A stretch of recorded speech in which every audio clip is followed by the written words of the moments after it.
real, edhe kjo po ndodh, por unë po menoj që para se të vinim të kjo, shumë më mirë do të ishte që të kalonin këto vendime, për cilat menoj që nuk do të atakoj as kushtetuta, as ligjit, as kur gjë, për shkak se kërkush nuk do t'i dërgonte në gjykatë kushtetuese për të po atë mundësinë se a shkel kushtetuta, a e në shkel ndaj ligj, por do të përfiton të qytetari, edhe shteti Kosovës. Do të ishim në një pozitë shumë ma stabile dhe ma të sigurt.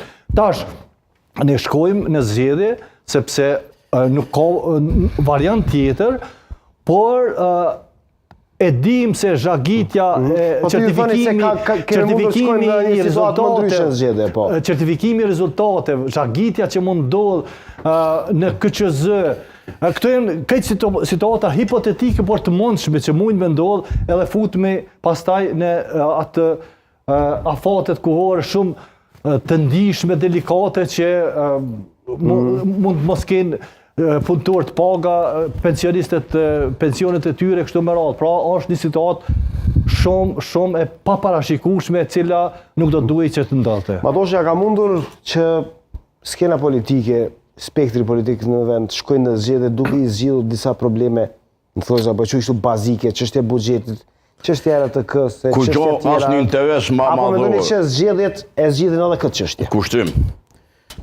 Republika Kosovës asnjë interes më madhor se kushtetutën e vet nuk ka.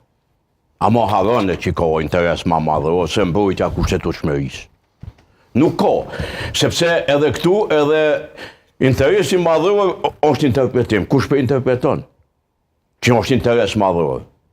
Domthon, problemi është që kushtetuta jonë e rregullon në start, në preambull interesin madhor të Kosovës, të Republikës Kosovës. Dhe nuk mund mi tash na, se që këtu kemi shku pej në 19 prillit, e kemi qu vendin shkelje permanente kushtetuese. Tu thonë, hajtë se zbohet nomi. Me empati për NV-rin këtë rast, për zotin Dugolli, empati për shkak edhe të kalumes, edhe të sotmes si politikan, besoj me integritet i pakorruptueshëm me këtë në rregull, por çdo tendencë me zvoglu, me minimizu shkeljen kushtetuese ligjore është në thelb prodhon shkelje zinxhirore kushtetuese ligjore dhe e çon vendin në suspendim të kushtetutshmërisë dhe të ligjshmërisë. NV-ri këto e din, por kjo frym që donë me kriju për zgjedhje Albin Kurti dhe Lëvizja vetëvendosje, që këta krejt jonë anej, me Serbin, me Vučićin, me listën srpska, kurse na jemi kushin ju. Dugolli se tha këta? Jo, unë e thash kjo frym që donë mu kriju për zgjedhje. Duani se mund të kriju. Kur në historitë të Republikës tonë, fushot ma gjatë se si vjetë ka pas, plot 9 muaj fushot para zgjedhore.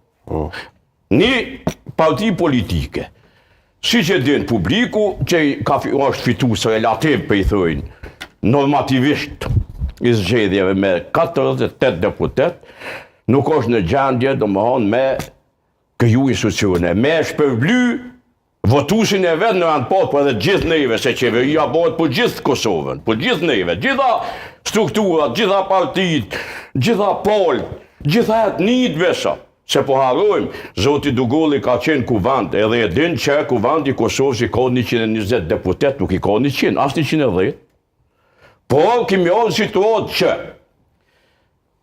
hajde ta shkelim pak kushtetutën për interesa madhore, sidomos saj për këtë veriut, kthehemi pak me deharin me 19 prill fillon shkelja masive me kushtetutës, dhe kur mos kemi mujt me dalë pej legalitet. Pej shkeljes? Jo, s'kemi mujt në legalitet me dalë. 8 muj dit ilegal keni qenë? 8 muj dit Kosova është vendim mas vendimin ilegalitet.